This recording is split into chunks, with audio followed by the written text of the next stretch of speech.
салом дӯстон, Усман Дембеле баъд аз омаданаш ба Барса ба қатори бозингарони шишагин ворид гашт. Ба фарқ аз майдони футболӣ, бозингари фаронсавӣ вақти бештарро барои барқарор кардани саломатиаш паси дарҳои шифохонаи Каталония мегузаронад. Аҷибаш ин аст ки президенти кунунии Барселона Жоан Лапорта иброз мекунад ки Дембеле беҳтар аз Мбаппе аст. Инҷо суол ба миён меояд, аз кадом ҳисоб беҳтар аст? Имрӯз мо дар бораи Дембеле ва ояндаи ӯ дар Барса гап мезанем. Ба ҳар ҳол ӯро аз ҷиҳати истеъдод аз Мбаппе кам намедонанд. Қаблан ҳамон чизеро ки ҳамеша аз шумо хоҳиш мекардам, бори дигар такрор хоҳам кард. Ба канал подписатсия карда ин видеоро барои паҳн шудан ба дигарон лайк монед. Барои пешравии кор ва баланд шудани сифати ҳар як видео ин амали шумо кӯмак хоҳад кард. Акнун дар ягон ҷо таксариҳоро баланд гузоред, мо бошад сар мекунем.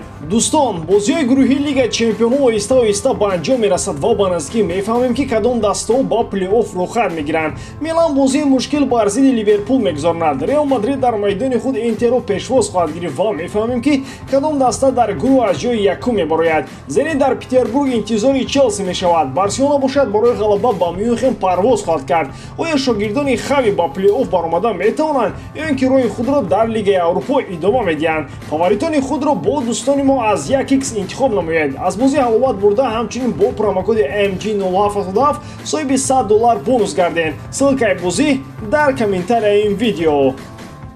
Агар аз нуқтаи назари бозӣ накардан ва амалҳои кӯдаконаи аз қабили дер кардан ба тамринҳо бошад, пас ҳеҷ кас ба Дембеле баробар шуда наметавонад. Вале дар баробари ин бояд иқрор шуд ки дар Барсаи ҳозира Усман Дембеле яке аз беҳтаринҳо ба назар мерасад. Дар он бозиҳое ки футболбози 24-сола соқу саломат бошад, ӯ бозии фарқкунанда нишон медиҳад. Мисоли охирин рақобат бар зидди дастаи Бетс мебошад. Барои Усмон 30 дақиқаи вақти бозӣ ҷудо карда шуд. ӯ дар ин фосила тавонист чанд ҳолати беҳтарини голзаниро ҳам барои худ ва ҳам барои ҳамдастагонаш фароҳам кунад. Ҳатто гуфта мешавад ки бозии хуби Дембеле писанди Хави омадааст. Мутахассиси Каталонӣ омодааст ки дар бозӣ бар зидди Бавария вингери фаронсавиро аз дақиқаи якум вориди майдон кунад.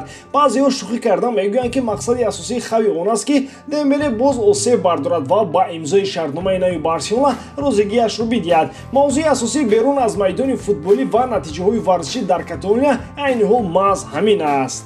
Барса дар талоши тамдиди шартномаи футболбози 24-сола ҳастанд. Қарордоди кунунии ӯ моҳи июни соли 2022 ба поён мерасад. Дар маҷмӯъ гирем, натиҷаҳои Дембеле дар Каталония назаррас набуданд. Аз ин ҷо метавонад ақидае пайдо шавад ки мақсади Барса аз тамдиди шартномаи Дембеле он аст ки бозингари фаронсавӣ дар охири мавсим бепул наравад. Сарф кардани 140 миллион евро барои харидории як футболбоз чанд сол ӯро тавобат кардан ва пасон бепул ӯро аз даст додан ба ягон ченак рост намеояд. Чунин кор метавонад танҳо дар Барса рух диҳад. Барои дар сафи худ нигоҳ доштани Дембеле Барса омодааст то ба маоши кунунии ӯ 1 миллион евро зам кунад. Дар ин сурат вингер 24-сола дар як сол 11 миллион евро ба даст хоҳад овард. Аз Англия талабгори Дембеле пайдо шудааст. Ин дастаи Ньюкасл мебошад ки нияти харидории бозингари фаронсавиро дорад. Ньюкасл омодааст ки ба Дембеле дар як сол 15 миллион евро маоши тоза диҳад ва 15 миллиони дигарро ӯ метавонад ҳамчун бонусо соҳиб шавад. Аммо гуфта мешавад ки варианти ба Ньюкасл гузаштан барои футболбози фаронсавӣ қобили қабул нест. Вингери итолиёвӣ Федерико Кьеза диққати чана бар дастаи аврупоиро ба худ ҷалб намудааст. Гуфта мешавад ки талабгорони бозингари итолиёвӣ дар сартосари Аврупо ҳастанд. Вақтҳои охир Кьезаро ба дастаи Челсии шаҳри Лондон рабт медиҳанд. Тибқи хабарҳо дастаи шаҳри Лондон тобистони соли оянда ният дорад ки бо пешниҳоди худ ба дастаи шаҳри Турин муроҷиат кунад. Дар шаҳри Турин бошад маҳорати Кьезаро қадр карда ишора мекунанд ки дар чунин шарту шароит яке аз беҳтарин бозингарони худро ба фурӯш намебароранд. Нархи Кьеза дар бозори футболӣ айни ҳол 70 миллион евро гуфта мешавад. Туриньё аллакай чандин маротиба ишора карданд ки Кьеза дахлнопазир аст ва аммо гап сари он меравад ки Челси аз хазинаи худ маблағи ангуфтро барои ҷалби вингер ҷудо карда нест. Сухан атрофи 100 миллион евро меравад. Қаблан Интер ҳам ба пешниҳоди якуми лондониҳо барои харидани Лукаку ҷавоби рад дода буд, вале пасон миланиҳо аз 120 миллион евро рӯй гардонида натавонистанд. Бо Кьеза метавонад чунин ҳолат рух диҳад. Агар лондониҳо воқеан ҳам мақсади харидории бозингари итолиёвиро дошта бошад, нархи 100 миллиона пешниҳоди охиронашон нахоҳад буд. Дар ин сурат туриньҳо метавонанд аз андешаи худ баргарданд. мухлисони Ювентус ба ҳеҷ роҳ аз Кьеза ҷудо шуда намехоҳанд. Агар дар пеши онҳо интихоби Алегри ё Кьеза бошад, бошад, бе шакку тардид онҳо мондани Кезаро дар даста интихоб хоҳанд кард. Кеза дар мусобиқаҳои бузург фоиданок будани худро собит кард. Серия А-ро як тараф монем. Дар чемпионати Аврупо ин футболбоз аз худ маҳорати воло нишон дод. Златан Ибрагимович дар бораи ду футболбоз аз коиноти дигар ҳарф зад. Аз ӯ пурсон шуданд ки ба ақидаи ӯ кӣ беҳтар аст, Месси ё Роналдо. Дар ҷавоб Златан чунин гуфтааст: аслан аз байни ин ду нафар интихоб кардан хеле душвор аст. Ҳардуи бозингарони бузургтарини футбол ҳастанд, аммо агар интихоб кардан лозим шавад, ман номи Мессиро мегӯям.